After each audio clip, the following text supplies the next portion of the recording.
Shelter-in-place mode, life safety issues were our highest priority, as they are today, matter of fact. But it's passed, and I'm asking Houstonians not to become complacent because we have clear skies. We still have dangers in our community brought by Beryl. In fact, I would like to now pause and send our condolences and our heartfelt sadness over the loss of 3 Houstonians, one individual from a fire that we believe is related to the storm, another from a fallen tree. And every life is precious, but we lost a Tier 1 employee at HPD, Russell Richardson, coming to work as a public servant and was drowned in waters at Houston Avenue and 45. So at this moment, I'd ask y'all to pause and pray for his family, the loss of all 3 precious lives.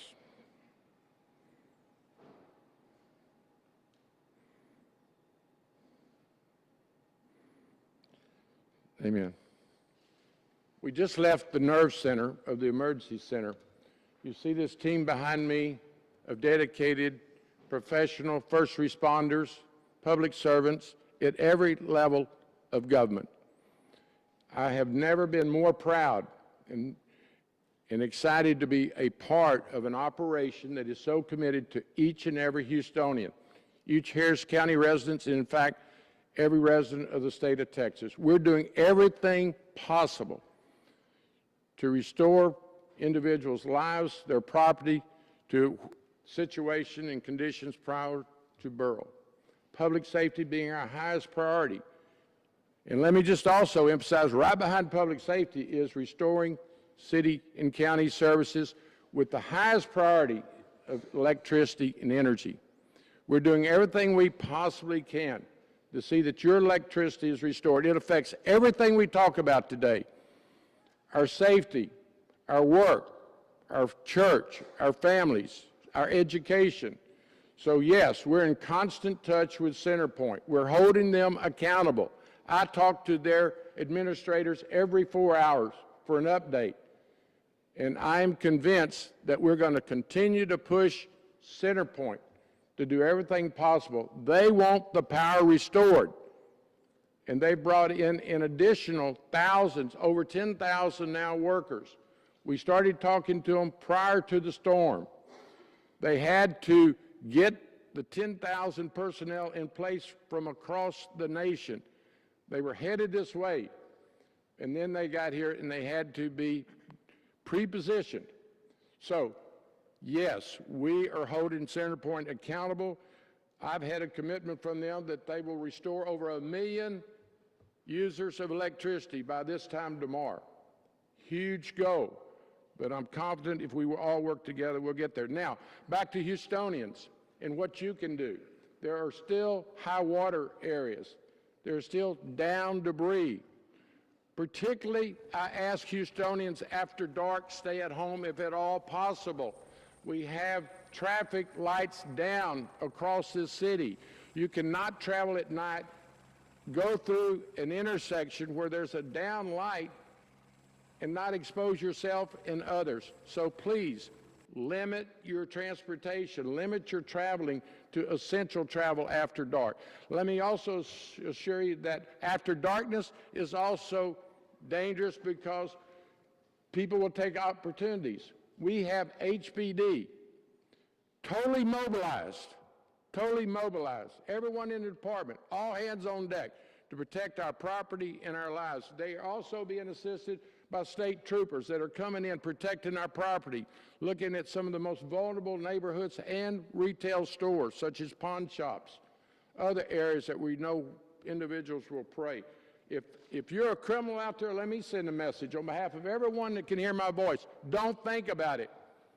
We're out there. We're in plain clothes. We're patrolling neighborhoods and businesses, and we will hold you accountable.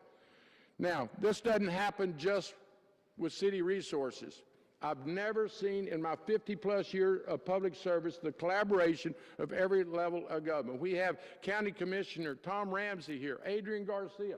Thank you for the collaboration with debris pickup, all the resources at the county. Commissioner Briones is out in the field as we talk.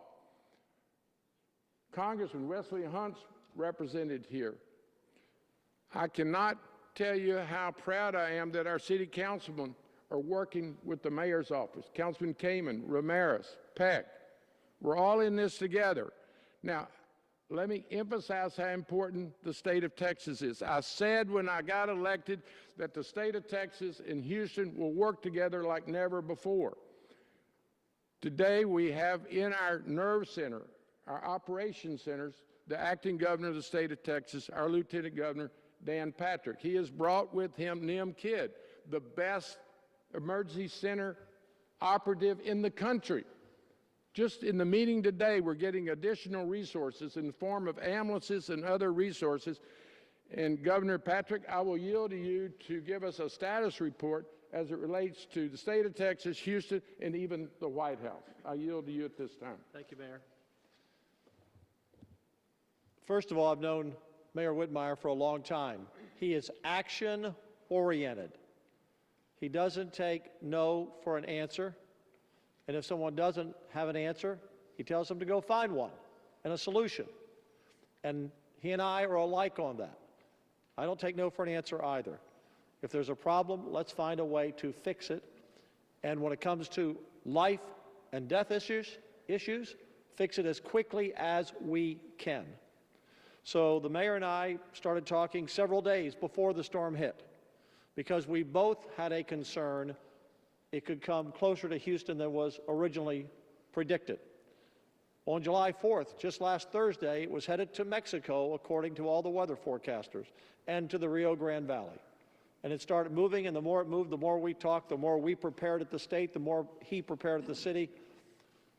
And so we are ready to take action on everything that needs to be done now that the storm is out of the state and out of the city. First, we are sending 25 ambulances because we have a backup in our hospitals, because they can't discharge patients, because patients can't go home if they don't have power. So everything is backing up. So besides those extra vehicles, Nim Kidd will talk about this in a moment, we're going to open up a facility at NRG that will eventually have 250 beds so that we can move these people from the hospital so that there are rooms open for the new patients that come in. Number two, I talked to President Biden today, and I asked for an emergency disaster declaration, which will help pay for 75% of the debris cleanup cost and other costs, and Nim Kidd will go through that list as well. And it was a short call. The President said yes. I appreciated the President reaching out. There was no delay from the White House, no delay from us. In fact, FEMA has seats at all of our emergency meetings in Austin. I've been with FEMA for the last 3 days. I was easy to find, but the truth is, before you can ask for a declaration, you have to go meet with people in the impacted areas to see what's needed and the level of need. And so I've been in College Station today, I've been in League City, and of course we came here to be with the city of Houston. Commissioner Ramsey said earlier in our meeting that as big as the last storm was in debris cleanup that could fill a stadium, the debris in this storm is even larger. So the help from the federal government is greatly appreciated on those cost items, and we will continue to work with them. So from the federal government and FEMA to the state, to our counties, to our cities, it is total teamwork, and the mayor is absolutely right. When we have a crisis in Texas, we are all one. There's no politics, there's nothing. You know, who needs help? And whoever needs help, that's where we're going to be. I'm also in touch with Centerpoint. I think I've communicated with them 5 or 6 times today. My focus is right now to get power on as quickly as we can to those who do not have power. We'll decide after the fact to go back and look, could they have done better? Could they have been positioned better? We'll figure that out later. Right now, I don't want any Centerpoint employee worrying about what did happen. I want them to be on the job, up in the buckets, trimming the trees, fixing the wires, the administration staff answering calls. And by the way, if your power is out, you may not be watching us if the power is out, but if you get this message, do not call 911. Call 713-207-2222. Do not call 911 to tell us your power is out. Yesterday, there were almost 16,000 calls to 911. That should be for critical life and death issues. Today, those calls are down about 50%. We need to cut those calls down. So if you have a power issue, call 713-207-2222 directly to Centerpoint. They're going to work as hard as they can, and we will be on them every day, every several hours. Where are you in restoring power? The last thing I want to add here is the mayor is correct. Don't drive at night. The traffic lights are out. You could run into water still in some areas. But here's the other thing. Please do not die from carbon monoxide in your home. Don't put the generators in your home. Don't bring them close. We've already had, I think, 2 deaths because of carbon monoxide. Those are deaths that should not have happened. So pass that word out. And for those of you who are watching because you have power, text or email or call your friends. Maybe they still have enough power to have their internet up and their cell phones. Reach out to them and give them the message that we are giving you today, because there are some people still in the dark and they're pretty hot today. And we understand it. And we're going to work with the mayor to set up cooling centers. We are here to help you. As soon as Nim Kidd found out today, literally today, of the need of our hospitals and how they were backed up and we couldn't take anyone, we fixed that in less than 60 minutes. So we hear the need, we're there for you, just like the mayor, when he hears the need, is there for you. So thank you, Mayor. Thank you. Yes, sir. Thank you, Governor. I'd like to hear from Nim Kidd. Nim, you've experienced these occasions before. You've already opened doors for us. And would you come give us a status report as we go forward? Thank you, Mayor, and thank you for the partnership that we've had over the years that I've been at the state. I used to live in Friendswood, so this is almost home to me as well. The men and women standing behind me I've worked with for years when I was either in San Antonio or at the state.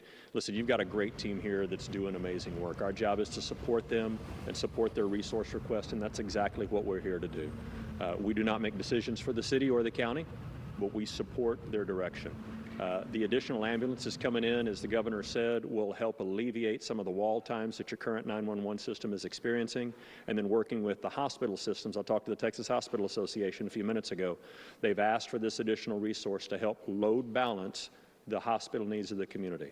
There've been requests for generators from all over the state. We have not had a generator request come in yet that we have not been able to meet. One of the things that we will get out of the emergency declaration or the major disaster that the president granted is additional resources if needed. And so we will continue to tap those resources. As Governor Patrick said, FEMA has been with us in our Emergency Operations Center since April. We've been working on these storms together. They have a permanent seat with us. I talk to our regional administrator usually multiple times a day. And yesterday I had a call with the FEMA administrator. Today another conversation with her. We're very grateful for their support in reaching out. As we continue to do damage assessments, we will need help with the community. And I would ask all citizens, when you can get email and internet, go to damage.tdem.texas.gov, and we'll send that out to y'all so you can push it out, and enter your damage information. This is the first step in getting additional federal assistance for the citizens. We'll continue to work with our cities and our counties around the state to do their public assistance damage assessments.